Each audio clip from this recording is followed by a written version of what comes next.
Right, what is good, my people?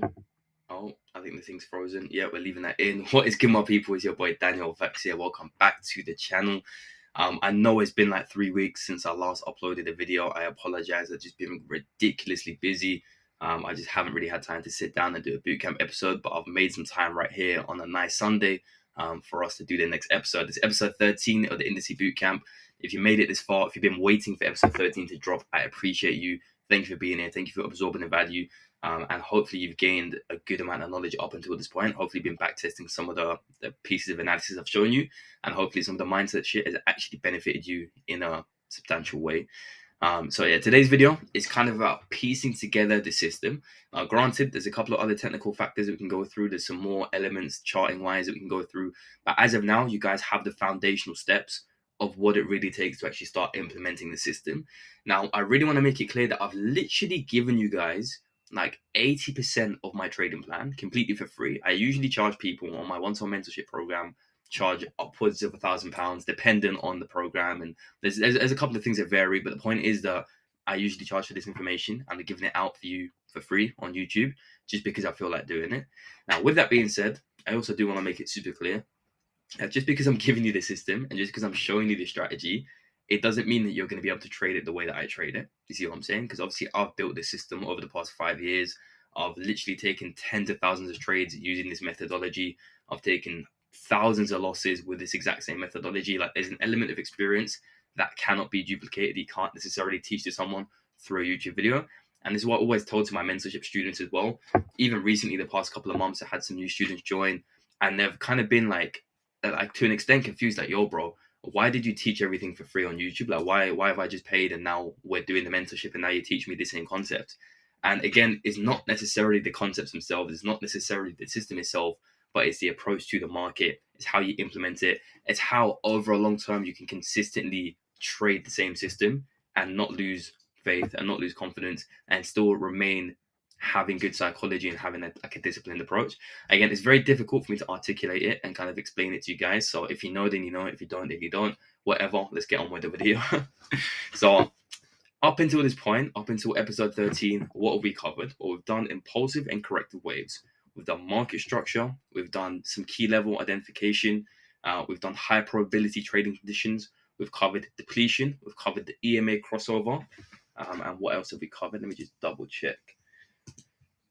We've covered a bunch of mindset stuff as well, like psychology, belief system, all of that stuff. DXY sentiment as well. It's pretty much 90% of the equation right here.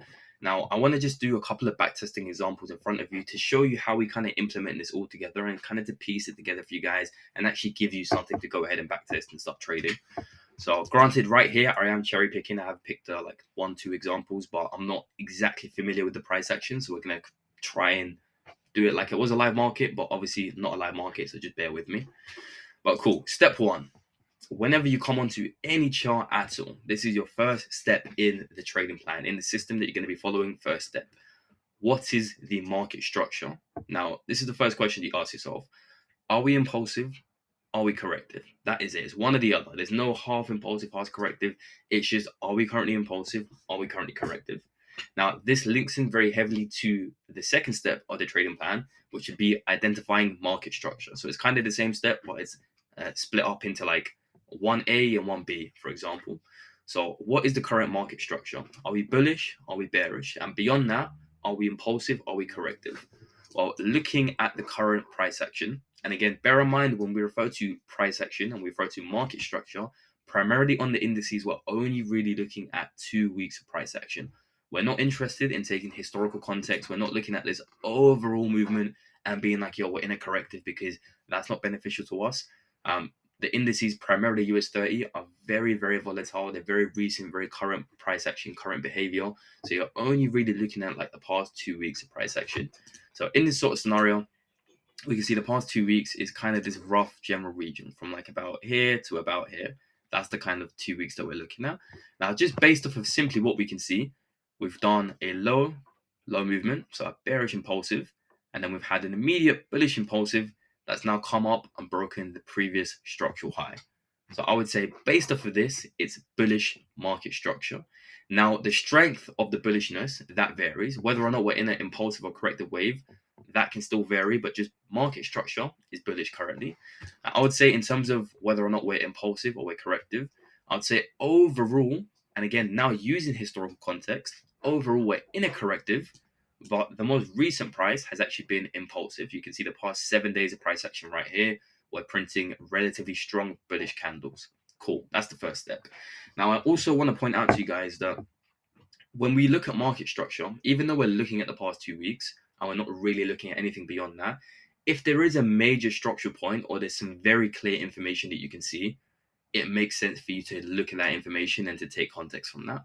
For example, even though right here we're only really looking at these couple candles right here, past 2 weeks, I can blatantly see and I can notice that just to the left, we have another structural high that's in line with this structural high, which means that this is probably some sort of key level, probably some sort of overall zone. And I may want to mark it off. I may want to just keep that in the back of my mind that there is some sort of major structural zone right here. And I'm taking that into account. Now, typically speaking, I would avoid drawing levels on the daily and doing too much and all it is. But just certain times, you're going to come across a market where you can see 2 weeks of price action. You have your market structure, you have your impulsive and corrective bias, you have your market sentiment, etc. But then you can blatantly see to the left that there's a significant level and that may affect your position. So always use your best judgment. If there is context from the left, take context from the left. But generally speaking, when you're in a nice trending market, there won't really be anything to the left and you just go with current behavior. Cool. So first step, market structure, bullish. Market behavior, let's call it, is currently impulsive. So we've got 2 ticks on the checklist. Step 3 is what is the market sentiment? What is the current behavior? What's happening right now? Now, if you don't know about market sentiment, go back and watch it. I believe it's like episode 3, episode 4. But market sentiment refers to current behavior. So it's like looking at market structure, but a little bit more zoomed in, except we're not actually zooming in. We're just looking at the candlestick behavior. We're looking at the golden ratio between the bodies and the wicks. Now, based off of market sentiment right here, I can see what has happened. Well, again, there was clearly some sort of key level at this sort of zone. And as price had that bullish move up into the zone, we immediately started to lose a little bit of momentum. We're leaving slightly larger wick projections, slightly smaller bodies. Price is clearly, we're still bullish. We still haven't had a retracement, but there's definitely something happening in this general sort of zone. Looking at the past 3 candles primarily, what has happened? We had that really depleted candle right here where price barely moved. This was on a Thursday. We then had that Friday candle come up and close above the previous wick. So a little bit stronger, a little bit like more momentum, more volume, but we're still leaving the wick projection and we're still kind of failing to break above these highest wicks right here. So I'm still keeping that in mind that we never really broke the top wick. And right here on the most recent day, which is Monday, we had a further bullish movement, but again, this candle doesn't look crazy strong. We're still leaving upside wick projection. We still haven't had a body closure above this wick. So granted, within this overall market condition, I would say the sentiment is still bullish. So it's still valid for us to trade. However, I'm keeping in my mind that we seem to be depleting and maybe losing some sort of momentum on a higher time frame. Therefore, we may begin to retrace. One more time. We may begin to roll over and actually lose a little bit of like momentum. Now, in this sort of scenario, you can do one or two things. Now, these 2 things are based off of what accounts you're trading, what your risk tolerance is, and what your goal is with that account. So if I was trading my largest funded account, all my capital combined, and I was looking at this on a daily time frame, and the sentiment is looking a little bit iffy, it's not really looking super strong. If I was being more conservative in my approach and I didn't want to lose money, I'd be like, you know what? Okay, we still have bullish market structure. We still have bullish market sentiment. However, it's not super high probability. Therefore, I'm not going to look for a trade. I'd rather wait for a stronger sentiment candle without an upside wick rejection, and then I can look to trade on that day. That's a little bit more of a conservative approach, and that's going to probably save you some more money in the long term. But it's obviously going to lead to a lot less trades taken because you're being a little bit more selective. Again, it just depends on what you're trying to do. For me personally, on my largest funded accounts, I probably wouldn't trade a day like this. However, if I was being a little bit more aggressive, if I was trading like an evaluation stage, phase 1 or phase 2, or maybe like 100 or 200K, like a slightly smaller capital, and I was willing to be a little bit more aggressive, maybe take a little bit more positions, this is definitely a day I would start trading on. So again, it varies with the whole trading plan, with the system I'm teaching you guys. There is an element of use your best judgment. It is kind of ambiguous, and I have set it up like that for a reason, because I don't really think trading plans should be super mechanical and super rule based, because the market is always varying. Like, you can always use your experience and your previous knowledge to kind of assist you. So that's why this is open ended. Now, for the purpose of this example, we will go ahead and be a little bit more aggressive, and we'll go ahead and trade this anyway. So cool. Back to the trading plan, because I went on a bit of a tangent. Market structure, bullish. Market sentiment, bullish. Current behavior, bullish. So we know we're 100% looking for buying opportunities. Easy. Now, as we begin to scale in, and by scale in, we go to the 1 hour time frame, we are not looking for anything that is not a buy. All right. I don't care if there's a 99.9% probability sell, we're still not taking the sells. We're only looking for the buys. Granted, some of you guys may not agree with this, and some of you guys are unprofitable, so don't chat to me. But again, it's not about taking every single position you see, but it's about taking the highest probability trading setups. And when the higher time frame is giving you 3 reasons to buy, why are you then zooming in and looking for the sell? That's just undisciplined trading. You're doing too much. Relax, bro. Get funded. Start trading correctly. See what I'm saying? All right, cool. So when we're on the lower time frame, what we want to do is go ahead and skip to just around pre-New York. So allow around 11 or 12. For argument's sake, we'll do 12 o'clock because I think that is actually pre-New York right here, because my time zone's a little bit different. Cool.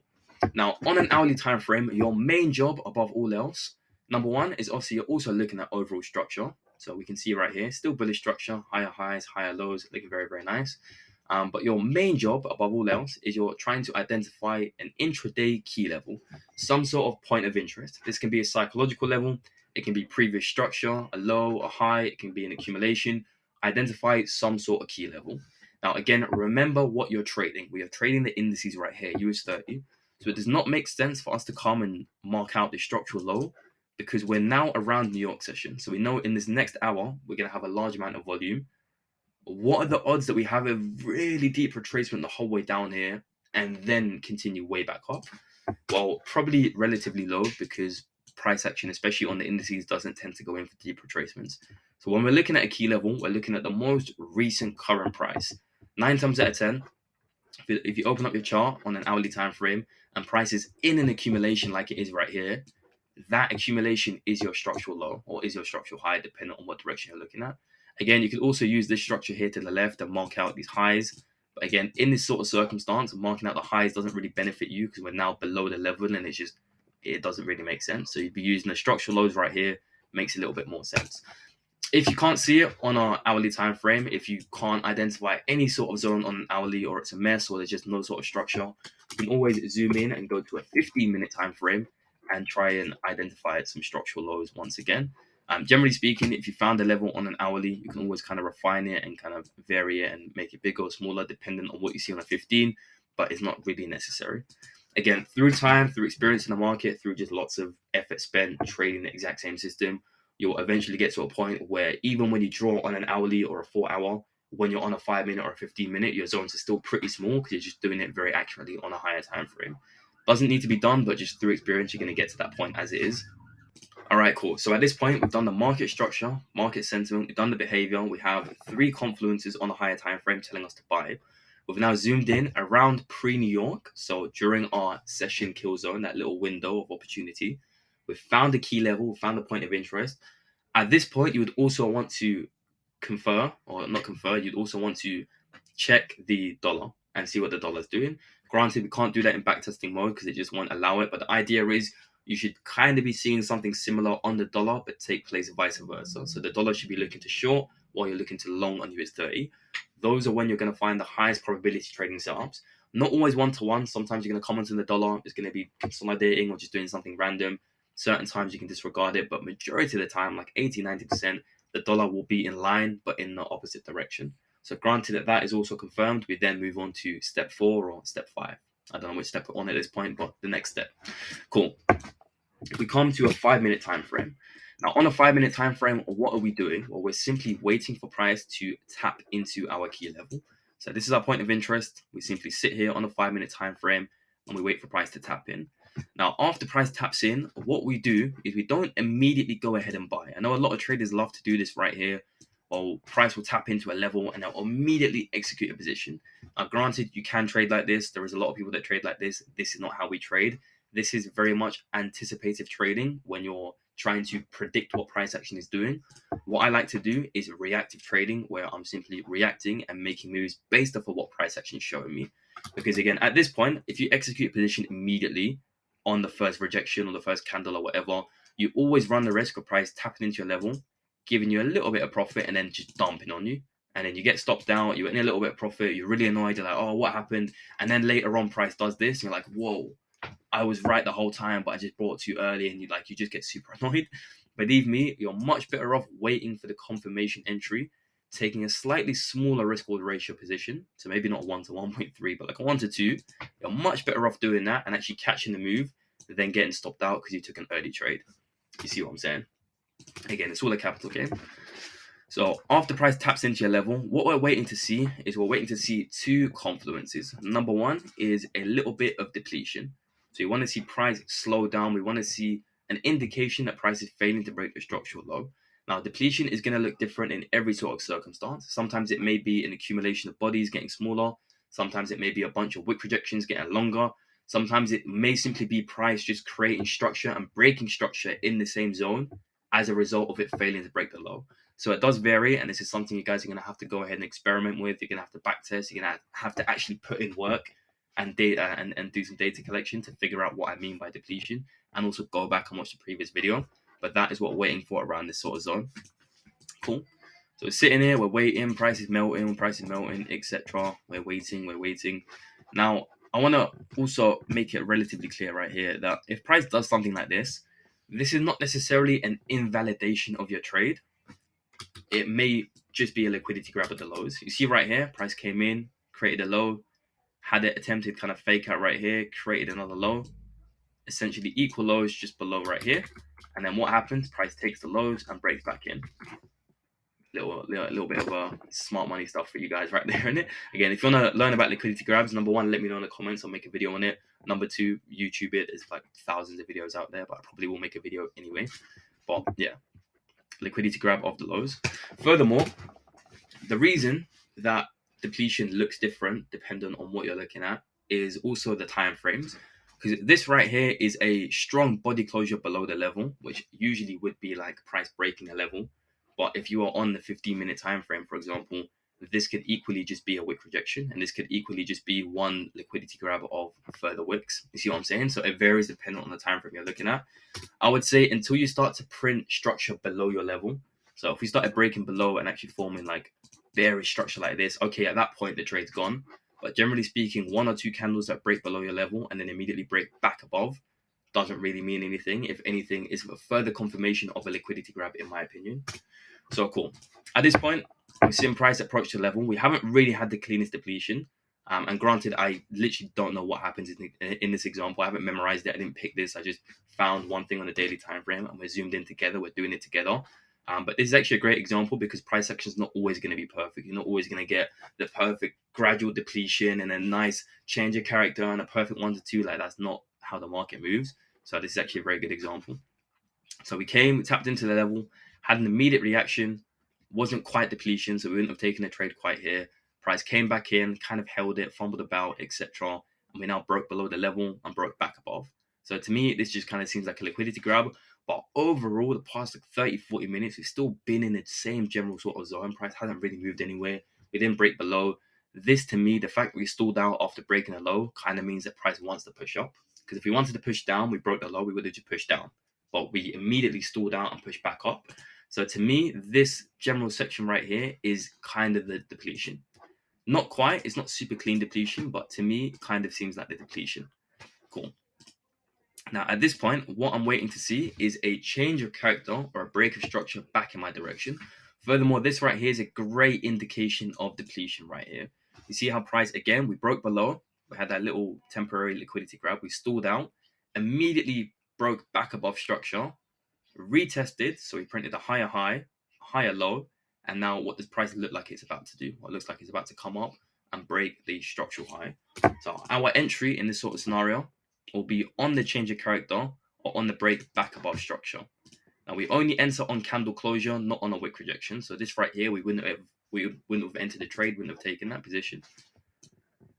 This right here would be the entry. Now, granted, like I said, I did not look at this example beforehand. This is clearly a news-related candle. This is actually stock exchange open. So we wouldn't actually be looking to execute a position within stock exchange because it's left quite a ridiculous candle right here. So it kind of messes up our position. But just for the sake of the YouTube video, and just for the sake of just seeing what happens, we'll go ahead and take the position like the news candle was not there. Granted, very, very big candle, and it means that the stop loss is going to be ginormous, but just for the sake of this video, we'll just do it anyway. But anyways, disregarding the huge candle, the idea is that once price gives you that change of character, after the depletion, after it's held your level, it's showing you that it now wants to push back in that direction. You can go ahead and execute the position on the candle rollover. So on candle closure, again, we could have entered here on the wick projection and just been faked out immediately. But you enter on the next candle closure. Granted, in this example, it's a huge candle, so it means our entry is way up here, which is not ideal. But just, again, argument's sake, bear with me, don't trash me in the comments. Your stop loss will always go one of two places. It either goes below the previous structural low. So again, we're going to just disregard this one brazy candle right here because it kind of messes up the position. But in normal circumstances, without the crazy news candle, your stop loss would be one or two places. Either below the structural low, which would be right here. And again, due to our entry, it does give you quite a large stop loss. I understand that. Or either be below the structural low, or if you're being a little bit cheeky, you can always turn on the EMAs. And again, if you guys don't know about the EMAs, go watch the video. And a little bit more of an aggressive stop loss placement is just below the EMA cross. So you can't see it too clearly right here, but you see the EMAs are crossing within this candle. You can always put your stop loss just below the EMA cross. So I wouldn't really recommend this unless you're being very aggressive about your approach and you think it's a large breakout move. But that is also a valid stop loss placement, is below the EMA crossover. Again, time and a place to use that. I would only really be using it for big breakout moves, for the 3-pin formations, for large impulsive movements, etc. But that is your general idea. Now, granted, you always target a minimum of a 1 to 2. So the 1 to 2 is right here. But the idea is that if you're not trading a crazy news candle, like let's say we actually caught a reasonable entry around here, your 1 to 2 will usually be somewhere in line with the previous structural high or just above the structural high. And the idea is that if you have the right bias and you're trading in the right direction and you're in a trending market, price is sooner or later going to take out the structural high and it's going to hit your TP or the structural high furthermore. But again, just for the sake of this trade, and again, I don't know what happens right here. We'll be a little bit aggressive with it. We'll trade the 1 to 2 and we'll see what happens. And there we go. Again, granted, wouldn't have probably traded this move, especially not with an aggressive stop. If I did trade it, would be way down here. But you can see even in this sort of scenario, price has an impulsive breakout and just continues to rally and kind of obliterate to the upside. Again, cherry-picked example. Didn't even know what happened here on the smaller time frame, but I knew the overall time frame was bullish, and that's essentially all the trading system is. That is literally it. Granted, that's one example. There's tons of other examples out there I can show you. Let me know in the comments if you guys enjoyed this video. Let me know if you want more videos where we actually go and do in-depth breakdowns, actually take trades together so you can learn more about the system and all of that good stuff. But yeah, let me know. Let me know in the comments what you guys want to see, what you want from the rest of the Indices Bootcamp, because I'm kind of not running out of videos. There's still lots more that I can teach you guys, but I'm just debating what next video I should put out there. So let me know in the comments, help me out with it. And yeah, run up the video as well. And I'll catch you guys on episode 14, day 14. See you.